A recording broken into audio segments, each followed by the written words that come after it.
Tol! Oh! Bakit? May minivan sa harap! Ha? May minivan sa harap! Ang CR eh! Bilisan mo, baka malis! Teka lang! Tagal naman! Storbo.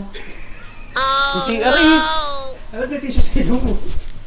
Nagsi-CR nga eh! Istorbo ka eh! Ano yun? May minivan sa harap! May minivan? Oo. Anong kulay? Palitin. Tara, puntahan natin. Alam niyo naman tayo. Wala tayong pinipiling pagkakataon, guys. Pag may dumarating na minivan, pupuntahan natin yan. Uy! Minivan nga, tol. O, kita nyo? Kulay itim. Sa pagkakatanda ko, tol, yan yung tinatawag na samurai. Tara, tara! Puntahan natin. Usapin na natin. Sir! Good morning po. Ang ganda po ng minivan nyo, sir.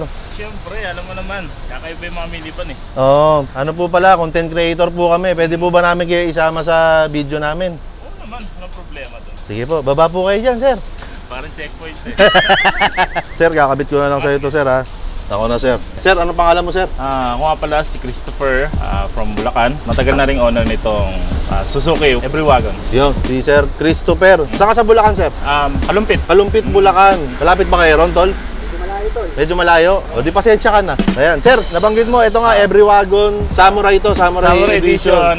Ito yung pinaka-top of the line sa Samurai Edition. Yun. Ito yung double power window. All power siya, window. Tapos power slide lahat. Kabilaan yan. Yun. Okay. Hindi siya nagpapahuli sa mga modelong DA64W na Smiley. Oo. Gano'ng katagal na sa ito, sir, itong unit na to? 2 years. 2 years. 2 years, wala pa ako napapagawa na kahit ano. Siguro, belt lang. Siyempre, wear and tear, nalalaspag. Oo. Pero yun lang, wala pa. Gas and go, gulong lang. Ayos pala to. Ito yung low roof, Seyo, high roof. Oo. Kaya mas pogi, malaking tingnan. Hindi, sir. Pogi ka rin. Tsaka malaki ka rin tignan. Oo. Kaya nga sabi ng mga customer ko, saka yung mga trabaho ko, ang laki mo pero yung sasakyan mo, ang liit. Oo. Pero wala ako sa ganyan. Kahit maliit yan, sakay mo lahat dyan, pwede. Oo. Sabi nga nila, sir. Business, Yan. family, pwede, gas and go. Ang sabi nga nila, wala sa size yan. Nasa performance yan. Yes, totoo yan. Totoo yun, sir, di ba?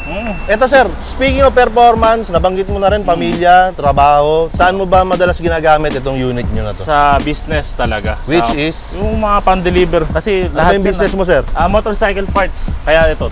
Motorcycle. Kaya yung nakasulat dyan. So ano yan, sir? May pwesto ka? Meron. Saan ang pwesto mo? Kalumpit. Puro motorcycle parts ang mga ko natin. Teka, business mo talaga yan? Oh, ibanggitin mo kung saan. Business ko, motorcycle parts, mga Rusi parts, all China parts ng mga motorcycle. Yun. Mga Rusi, Motorstar, Rakal, lahat ng pyesa niya meron tayo. So yun ba yung mga parts na sinasabi mo, sir, na kinakarga mo rito? As in, puno lagi yan. Pero sa tagal-tagal ko ng gamit to, ni minsan di ako tinirik nito. As in, pinahay ko ng Mindoro, Quezon Province, saka Maria Aurora.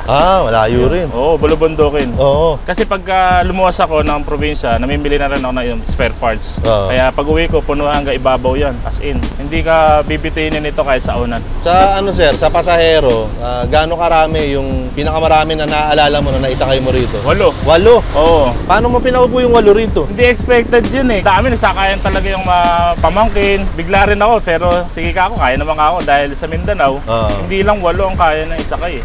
Marami.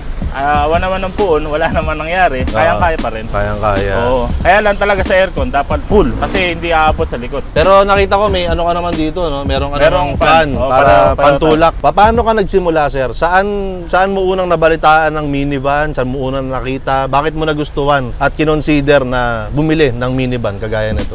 Ito talaga, isa sa pangarap ko dati. Dahil matagal na akong owner ng mga Suzuki minivan, yung mga K-car. Ang una kong K-car, yung mga luma talaga, yung mga Suzuki F10 pa. Local brand yun. Pero nung nakita ko to, nagustuhan ko talaga. Awa naman po, nakuha ko tong pinaka-top of the line pa ng DA64W. Samurai Edition. All power, may remote, kagaya ng sayo. Pero wala akong masasabi, sobrang ganda talaga nito. Lahat, biruin mo ang luwang. Titingnan mo sa labas, mukhang maliit, pero pag pumasok ka, kahit ang laki kong tao, grabe. Tinry mo na ba sa mga akyatan to, sir? Teka, ano pala to? 4x4 ba to? 4x2. 4x2? Oo. Inakyat mo na? Inakyat na, kayang-kaya niya. Kasi meron naman siyang overdrive. di ba? Ah. Na hindi siya mag-ship ng mabilis dahil meron siyang low gear, tawagin. Dito tayo sir, igutan natin. Ah. Ayan, ito sir, nagagamit mo rin to. Anong nga Oo. tawag nyo rito? Tawag di, roof rack. Roof rack. Oo. Itong roof rack, nagagamit mo rin to sir? Oo, ang nakarga ko na dito, 2 kaban na bigas, saka saging. Kasi mahilig ako sa probinsya talaga, Moron Province. Biyaheng probinsya. Noong Mindoro, puno ito. Puro saging, mangga, kung ano-anong prutas yun. Pati ito, ibabaw. Kasi puno. Sakay kami ng Roro. Pero sa totoo lang, kahit saan ka pumunta, sikat yung minivan eh. Grabe, dami nakukyutan dito. Kasi kahit Mindoro na, di pa rin siya kilala talaga. Mas nakukyutan sila, sobrang pogi talaga. Baka naman ikaw na yung tinutukoy mo sir, na nakikitan sa'yo, sobrang pogi mo kasi. Hindi. Hindi? Hindi. Totoo yun. Tsaka, asa yung mga saging, ba't di umabot? Walang natira? Wala na, naubos na eh. Naubos na, sayang naman. Marami kasi tayo mga kaibigan. Ito sir, itong mags mo na to, original ba to? Original lahat yan, Oo. intact pa talaga. Wala dyan na bago. Yan pa rin.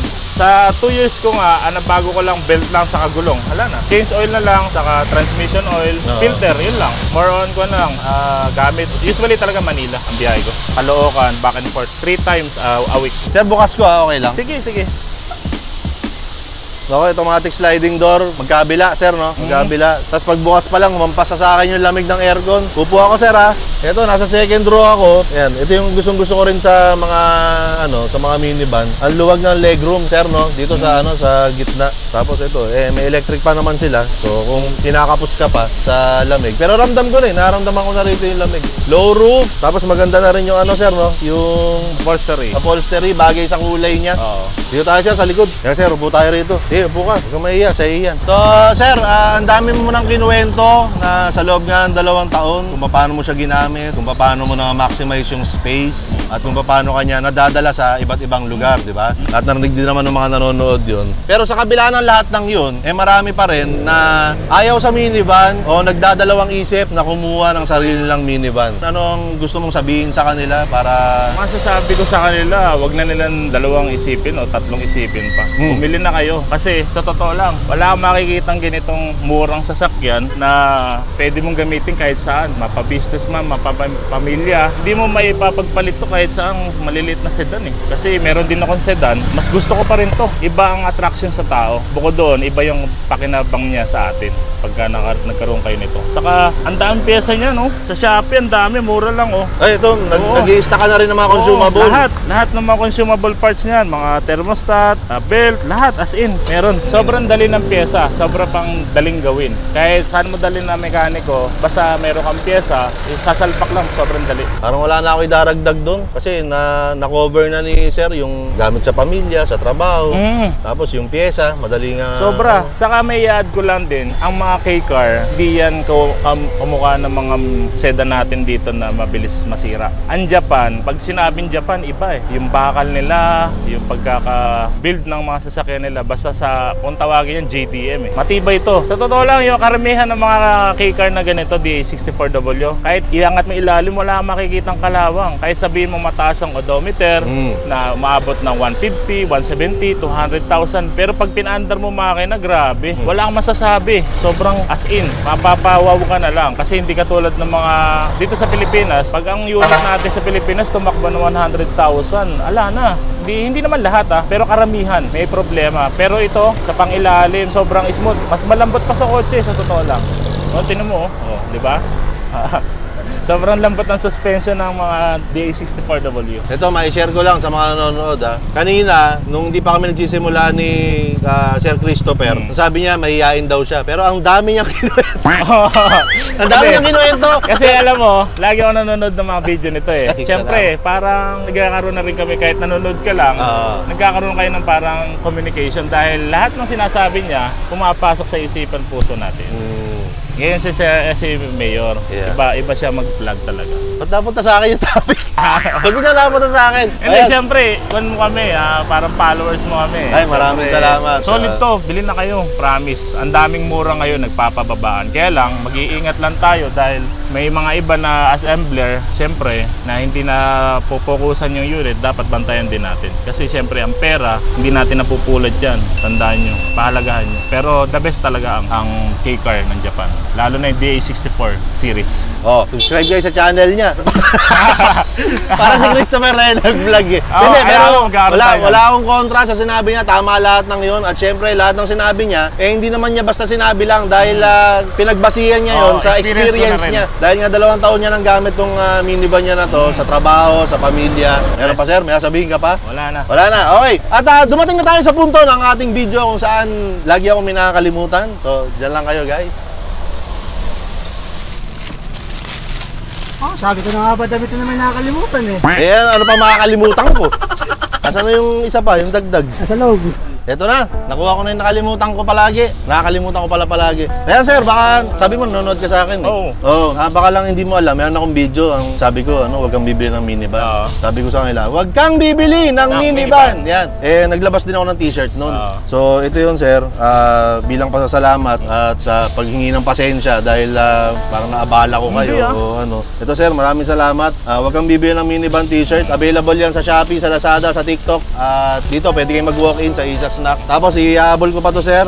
Meron tayong ito bagong pinamimigay natin to, itong Isa Scents na car perfume, parang ganon. Okay? So available din yan sa TikTok, sa Shopee, sa Lazada at dito sa Isa Snack, pwede kayong mag-walk-in. So parang ito sir. Sinukat mo sir para matagal na tayo magkakilala. Alam mo sir, nararamdaman ko kasi kung magkaka-size tayo. Sa bagay. Pare-parehas tayo. Ano tawag doon? Lukso ng dugo. Ayan naman, lukso ng sukat. Wala ko maisip. Lukso ng sukat. Ayan, si Sir Christopher, dumayo pa sila all the way from Kalumpit ba? Kalumpit, Bulacan. From Kalumpit, Bulacan. Maraming salamat kay Sir Christopher, tsaka kay Ma'am. Ma'am, ano ang pangalan mo? Si Ma'am Joy. Ayan. Joy to the world. Ano ba siya? Anak mo? Asawa ko. Asawa mo! Hindi, cute. Cute. Alam mo naman yung mga matatangkad, karamihan niya, gusto niyan, cute, maliliit. Yan. Ang masasabi lang namin ngayon ay Huwag kang bibili ng minivan. Yan, maraming salamat sir. Maraming salamat. Thank you. At isa na namang episode ng Buhay Minivan ang ating natunghayan at narinig. Ngayon nga ay ang narinig natin ay ang Buhay Minivan story ni Christopher. At narinig natin na yun yung minivan niya ay gamit niya sa kanyang trabaho, para sa pamilya. Hindi lang yun, dahil mekaniko nga raw siya ng motor. Sabi niya, halos ganun lang din yung pagkalikot o pagkalkal sa makina ng minivan. So parang madali rin daw intindihin. Pagka nakakaintindi ka ng makina ng motor, posibleng maintindihan mo na rin yung makina ng minivan. Parang ganyan. Tapos, halatang halata sa kanya na inaral niya yung labas at loob ng minivan. Kahit off-cam, ang dami niyang kinuwento. Diba? Ang dami niyang kinuwento kanina sa video. Off-cam, ang dami pa niyang kinuwento na mga knowledge, mga diskarte para ma-maintain at maalagaan ang